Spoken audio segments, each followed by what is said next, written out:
অনেক প্যারেন্টস কে দেখেছি বাচ্চাদের জোর করে সায়েন্স পড়ায়, এটাই তো ভুল, এই জিনিসটাই ভুল। মানে কারো যদি ইচ্ছে না থাকে সায়েন্স পড়া, তাকে জোর করে সায়েন্স পড়ানোর কি দরকার? এই জিনিসটা একদম ভুল। আপনার ছেলে কি আর্টসে পড়ে? না, ও যেমন নিজে থেকে আমাকে বলেছিল যে বাবা প্লিজ আমি সায়েন্সে পড়বো, প্লিজ আমাকে আর বেল্ট দিয়ে মেরো না। তো ও নিজে থেকে বলেছিল, আমি ওকে মানে ফ্রি ওর উপরে ছেড়ে দিয়েছি। এক একটা বাড়িতে হয় না হাত জোড়ো করে বলছে বাবা প্লিজ আমি সায়েন্স পড়বো না, আমি আর্টস পড়বো। আমার ছেলেকে আমরা হাত জোড়ো করতে দিচ্ছি। বাহ, খুব ভালো, হাত পেছনে বেঁধে দিয়েছে। মানে কি ওরকম কোনো চাপ নেই, ওকে বলে দিয়েছি দেখ ফ্রি, তোর উপরে ছেড়ে দিলাম। তোর সায়েন্স পড়তে ইচ্ছে হলে সায়েন্স পড়, আর্টস পড়তে ইচ্ছে হলে সায়েন্স পড়, কমার্স পড়তে ইচ্ছে হলে সায়েন্স পড়, কোনো ব্যাপার না, বিন্দাস।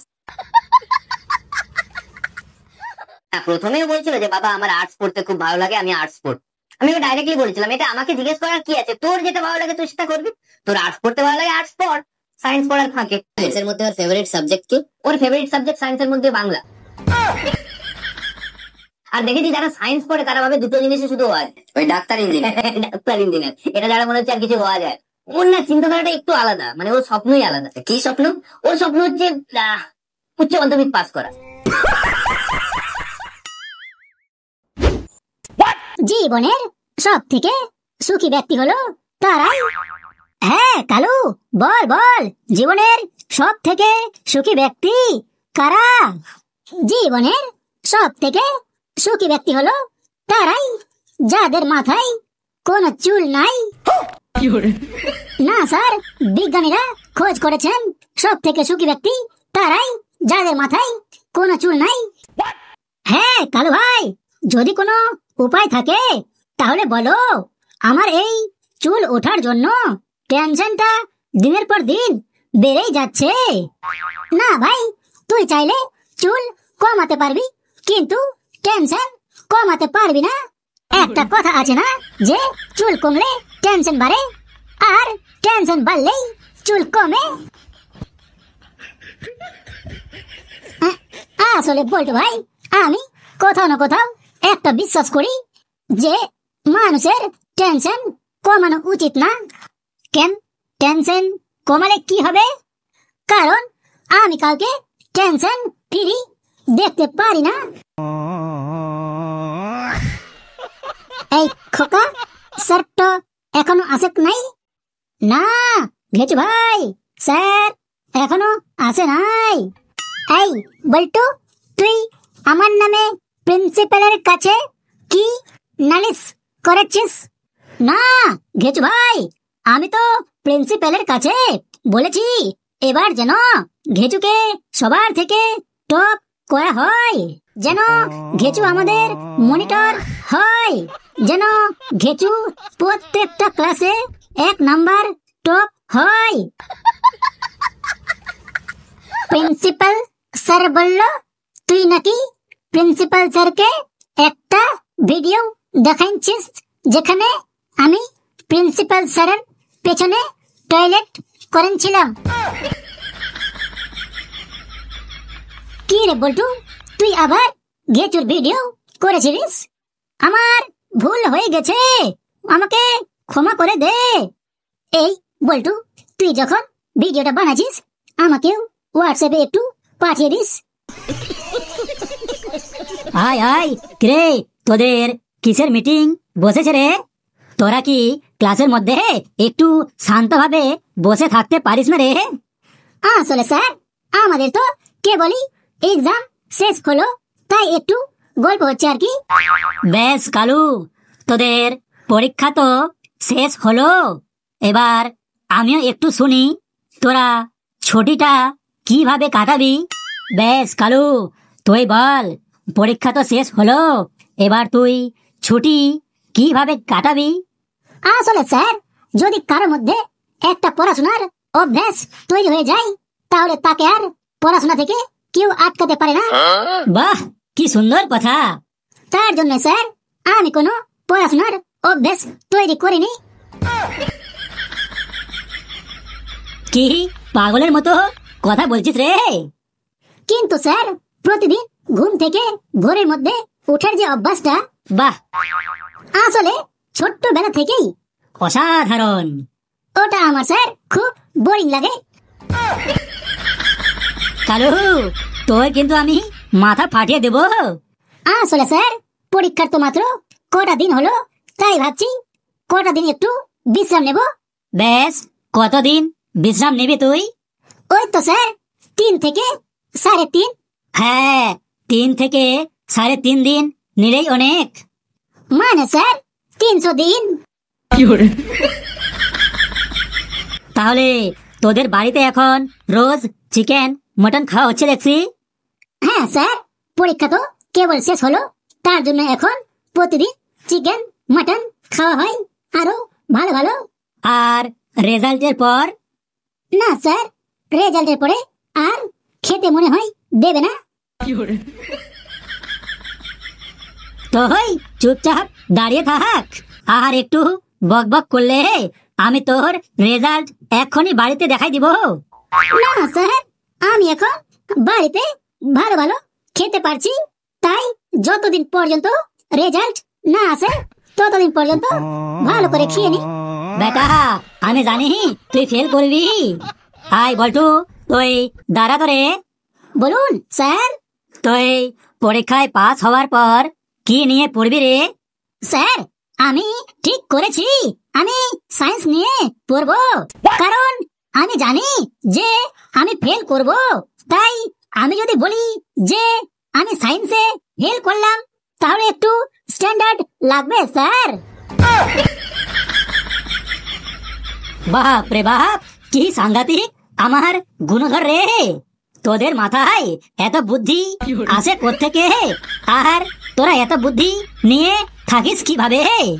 আমাদের স্যার আসলেই অনেক অনেক বুদ্ধি, এবং কি খোকার থেকেও বেশি বুদ্ধি। তোদের যদি খোকার থেকে এতই বুদ্ধি থাকতো, তাহলে কমসে কম ওর সমান তো নাম্বার আনতে পারতিস। রে কালু, তোর জীবনে কোনো লক্ষ্য টক্ষ্য আছে কিনা না রে? আসলে স্যার আমি মনে করি কেউ যদি জীবনে একটা লক্ষ্য ঠিক করে নেয়, তাহলে তাকে আর কেউ আটকাতে পারে না। বাহ, কথা তো তুই সেই বলতে পারিস। তার জন্য স্যার আমি কোনো লক্ষ্য ঠিক করিনি। বাপ রে বাপ, তুই তো খালি সাংঘাতিক না রে, তুই তো মহা সাংঘাতিক। এটাই একটা তোদের সময়, এটাকে ভালো করে ব্যবহার কর। অনেকেই এই সময়টা ভালো করে ব্যবহার করে না। একদম স্যার, একদম আপনি ঠিক বলেছেন। এই সময়টা অনেকেই ঠিকঠাক ভাবে ব্যবহার করে না, শুধু এদিক ওদিক ঘুরে বেড়ায় আর সারাদিন ঘুমিয়ে থাকে। रुको जरा, सब्र करो। মানে এক কথায় প্রচুর সময় নষ্ট করে, আর ধীরে ধীরে ওরা লাইফে পিছিয়ে যায়। বেশ, তাহলে তুই কি চাস? আমি স্যার পিছিয়ে থাকতে। বেশ, তোদের একটু মগজ ধোলাই হয়ে যাক, আমিও একটু যাচাই করি তোরা পরীক্ষায় কেমন কি কি লিখে এসেছিস।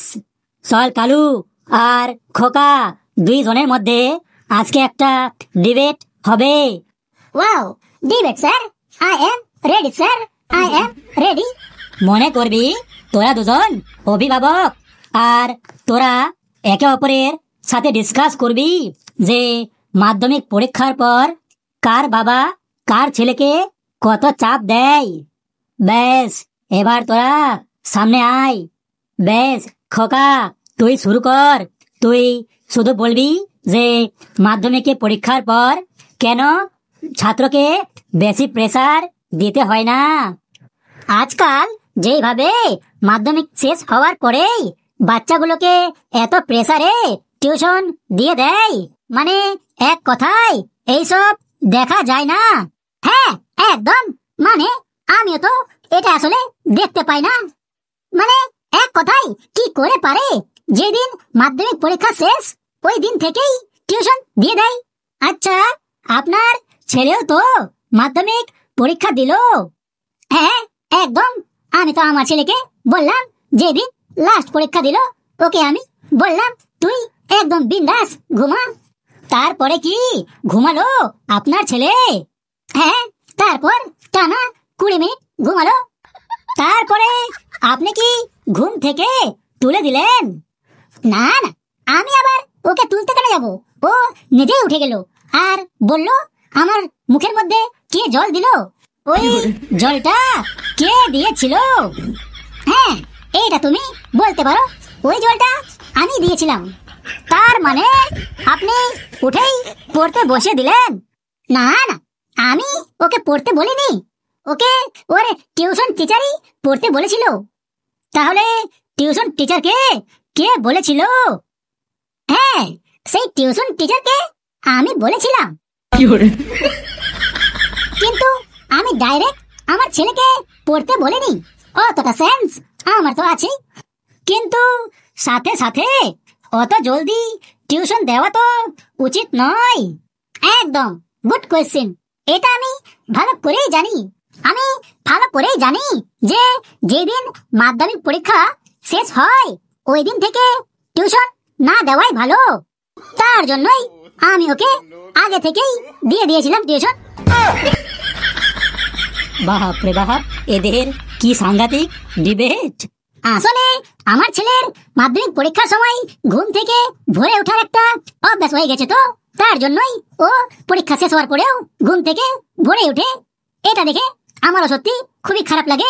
তাই আমি আমার ছেলেকে বলে দিয়েছি, যা তুইও তোর বন্ধুদের সাথে একদম বিন্দাস ঘুর, বিন্দাস মস্তি কর। বাহ, তাহলে আপনার ছেলে কোথায় যায় মস্তি করতে?